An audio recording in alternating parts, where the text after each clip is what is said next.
Assalamualaikum warahmatullahi wabarakatuh. Bagaimana kabarnya anak-anak Ustazah kelas 6? Mudah-mudahan semuanya sehat ya, dan dijauhkan dari hal-hal yang tidak kita inginkan, yaitu ya termasuk wabah sekarang yang sedang mewabah di mana-mana. Oke. Anak Ustazah, hari ini kita masuk ke pembelajaran baru, yaitu tentang kisah Nabi Muhammad Sallallahu Alaihi Wasallam.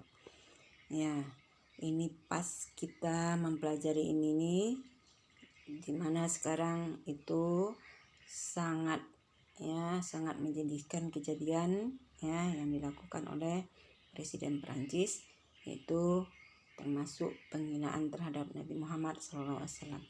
Jadi pas pula kita mempelajari bagaimana kisah Nabi Muhammad SAW. Oke. Nah, kita lihat apa tujuan kita untuk mempelajari kisah Nabi Muhammad SAW ini. Satu, supaya kita mengetahui bagaimana kisah keteladanan Nabi Muhammad SAW. Ya, mungkin kita selama ini sudah membaca juga, ya, tapi alangkah baiknya kita mengulang-ulangnya supaya kita lebih mencintai Rasulullah SAW. Kemudian yang kedua, kalau kita sudah tahu, kita dituntut untuk bisa menceritakannya, ya, menceritakan bagaimana kisah keteladanan Nabi Muhammad SAW ini, ya. Mungkin kita selama ini sudah memang mendengarkan atau membaca, ya, tapi kita belum mendalaminya. Mungkin kalau kita menceritakan, kita akan menceritakan, mungkin belum detail bisa menceritakannya.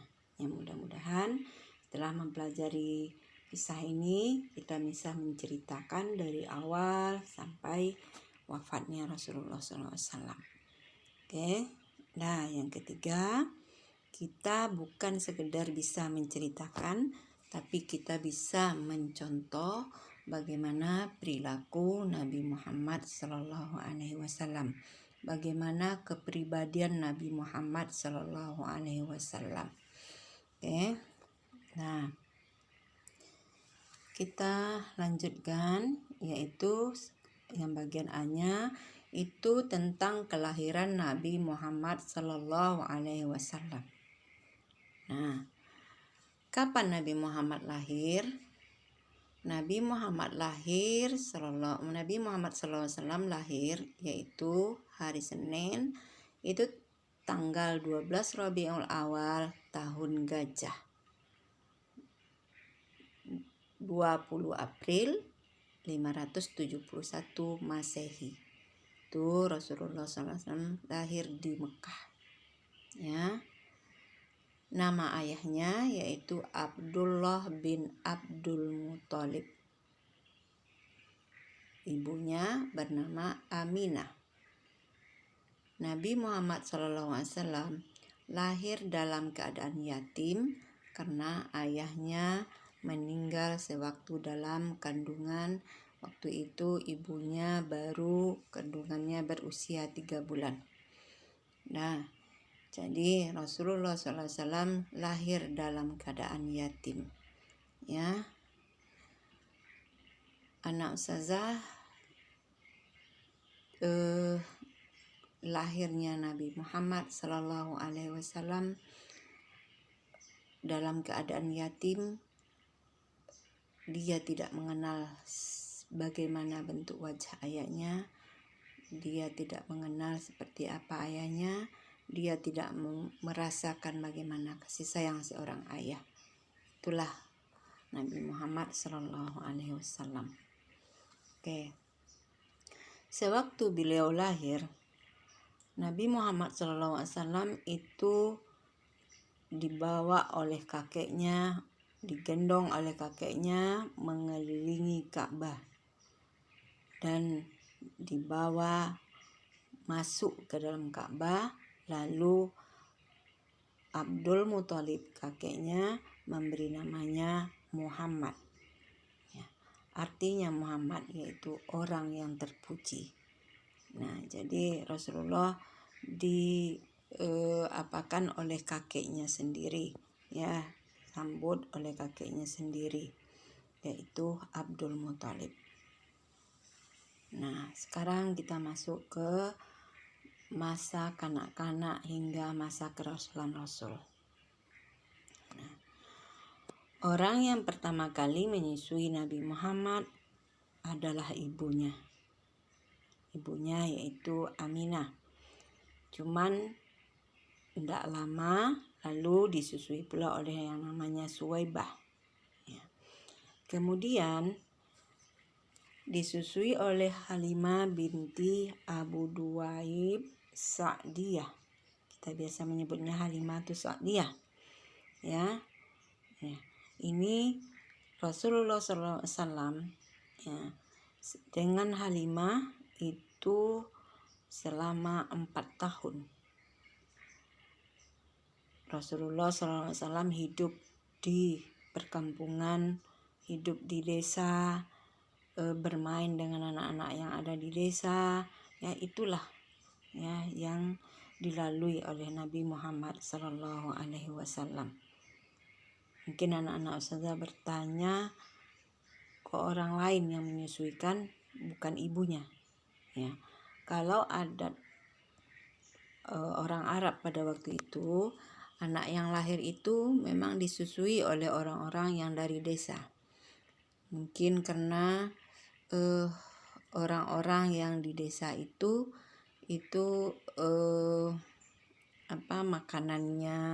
makanan yang alami, kemudian lingkungan yang alami, ya. Jadi memang itu sudah kebiasaan orang Arab, ya, kalau ada anak yang lahir itu disusui oleh orang-orang desa, dan orang yang menyusui itu nanti dibayar. Oke, itu selama Rasulullah SAW berada di desa itu, di perkampungan itu 4 tahun, ya. Kemudian setelah 4 tahun Rasulullah dikembalikan, Nabi Muhammad SAW dikembalikan oleh Halimah Sa'diyah ke ibunya Aminah. Ya, pada usia 6 tahun, ya, Nabi Muhammad SAW diajak oleh ibundanya untuk berziarah ke makam ayahnya. Ya, makam ayahnya itu berada di Madinah. Kemudian Rasulullah SAW pergi ke makam ayahnya. Coba rasanya bagaimana rasanya? Anak ustazah kalau umur 6 tahun pergi ke makam ayah yang kita tidak mengenal ayahnya, ayah kita, ya, itu luar biasa, ya, perasaan kita. Kemudian setelah berziarah ke kuburan ayahnya, ibundanya mengajak Nabi Muhammad SAW kembali ke Mekah. Di dalam perjalanan, sesampainya di suatu daerah, di suatu negeri, itu namanya Abwa. Sekarang masih tertulis itu Abwa, ya, kalau kita pergi ke umroh masih nampak, ya, Abwa. Ibunya sakit, ibu Nabi Muhammad SAW sakit. Itu sakitnya membawa dia menghadap Allah, meninggal.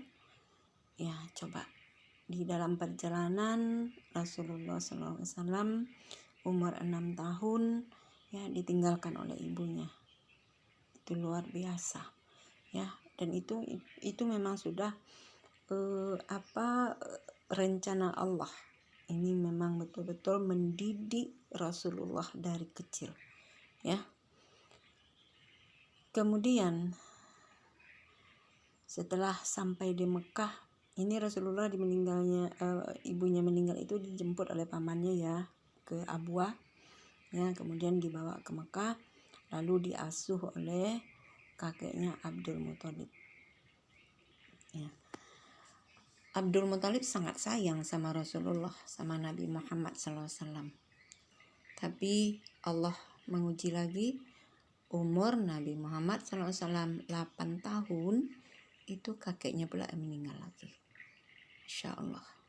Ya, memang menjadi seorang yang berhasil itu memang harus menjalani kehidupan yang diuji oleh Allah. Kemudian setelah kakeknya meninggal, Rasulullah SAW diasuh oleh pamannya Abu Thalib. Ya. Usia 12 tahun, Nabi Muhammad SAW diajak oleh pamannya ini berdagang ke negeri Syam. Negeri Syam itu yaitu negeri Syria. Itu jarak antara Mekah dengan Syria ini itu menempuh perjalanan yang jauh.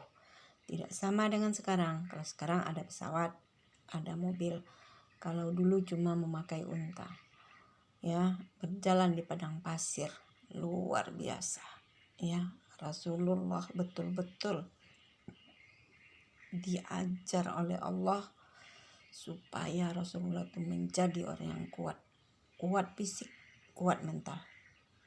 Nah, setelah sampai di Syria,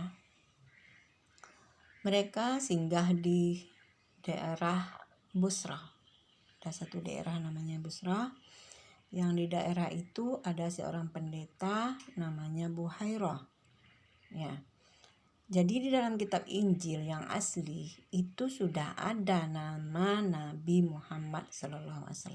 Sehingga pendeta Buhairah ini mengamati tingkah laku Rasulullah SAW ya pada waktu itu. Setelah dia amati, dia memanggil pamannya Abu Thalib. Nah, dipanggilnya Abu Thalib, dibilangnya bahwasanya ini keponakanmu itu ada tanda-tanda kerasulan. Jadi dianjurkanlah oleh Abu Thalib supaya Nabi Muhammad SAW dibawa kembali secepatnya ke Mekah. Dan dianjurkan supaya Rasulullah SAW dijaga baik-baik. Oke.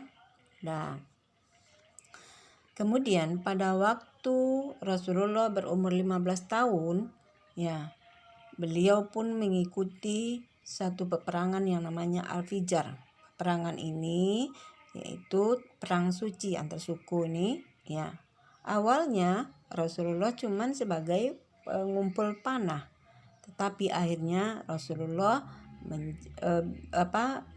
ikut dalam memanah. Ya, jadi sudah ada rasa keberanian, rasa percaya diri Rasulullah untuk ikut memanah.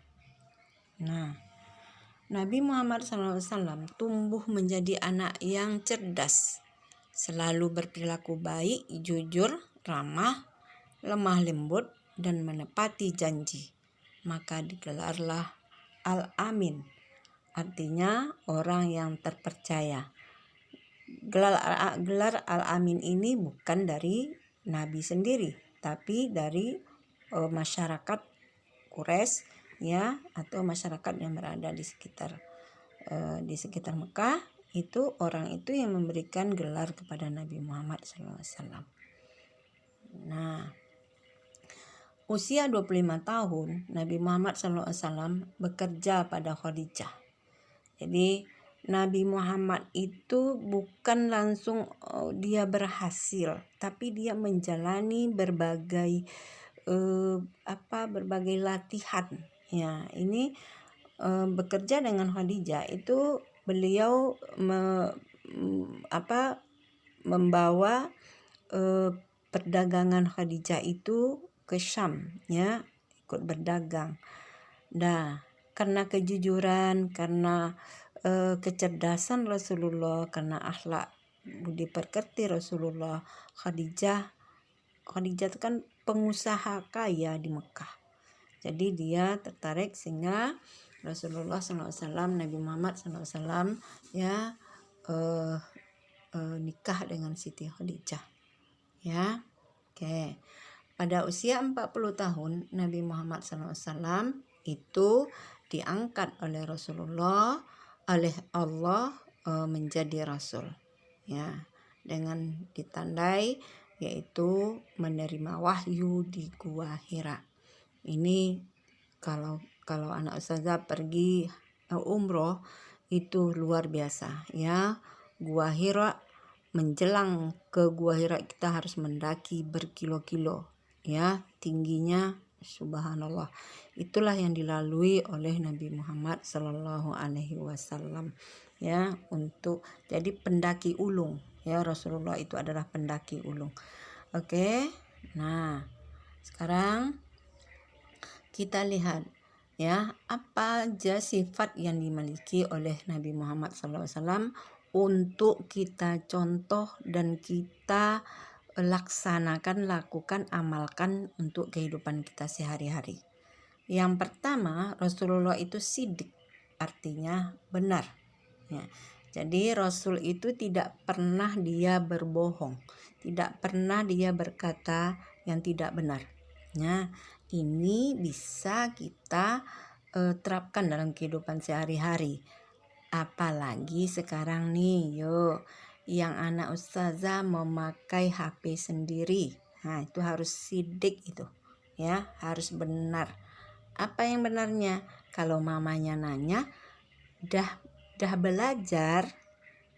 Nah, kalau belum belajar itu jangan dibilang sudah belajar, itu namanya bohong. Itu kita namanya tidak sidik, ya, kita namanya tidak benar. Oke, jadi kalau kita berkata itu harus berkata yang benar. Kalau kita bersikap harus bersikap yang benar. Ya, ini akhlak Rasulullah. Oke, nomor 2, amanah. Amanah artinya dapat dipercayai. Jadi Rasulullah itu sangat amanah, ya. Apapun yang dibuatnya, apapun yang dititipkan ke dia, apapun yang menjadi tanggung jawab dia amanah. Nah, amanah ini juga bisa sekarang kita bawa ke dalam perilaku kita sehari-hari. Orang tua kita sudah mengamanahkan kita HP untuk belajar di jam pembelajaran. Tetapi anak ustazah di jam pembelajaran digunakan untuk main game, untuk nonton YouTube, dan untuk yang macam-macam. Itu namanya kita tidak amanah, ya. Itu kita tidak mencontoh Rasulullah Sallallahu Alaihi Wasallam. Oke.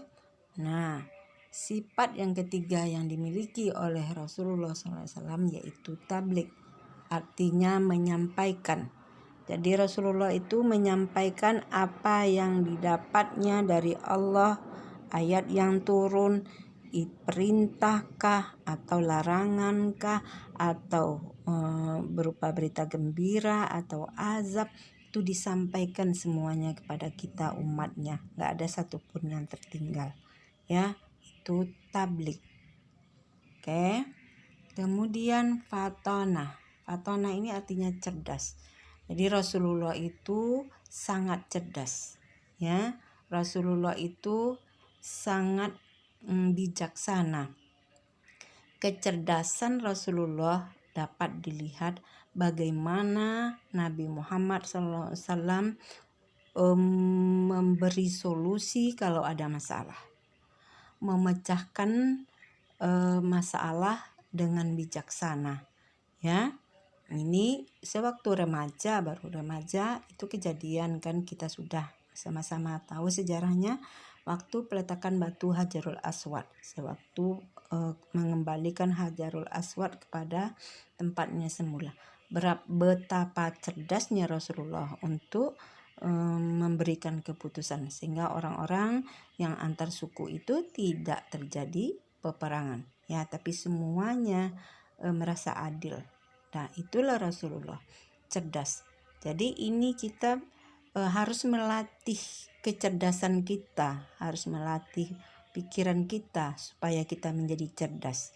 Ya, jangan dimanjakan pikirannya, ya. Harus, kalau tidak tahu harus jadi tahu. Bagaimana caranya?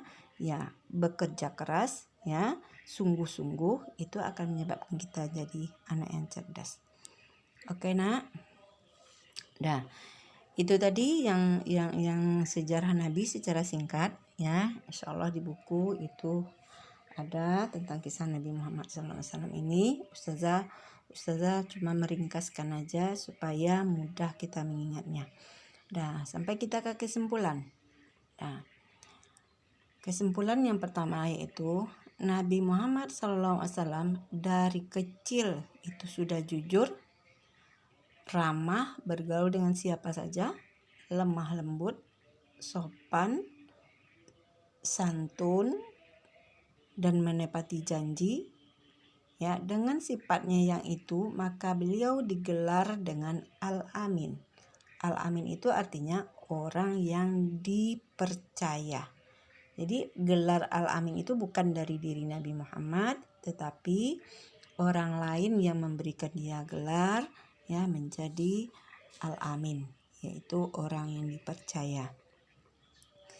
Mudah-mudahan kita insya Allah ya bisa untuk meniru dan melaksanakannya. Oke, kesimpulan yang kedua, ya, Rasulullah SAW mempunyai sifat 4 ya yang wajib. Itu semua nabi itu, semua rasul ini mempunyai sifat yang 4 ini, yaitu yang pertama syidik, artinya benar ya. Amanah artinya dipercaya, tabligh artinya menyampaikan, fatonah artinya cerdas.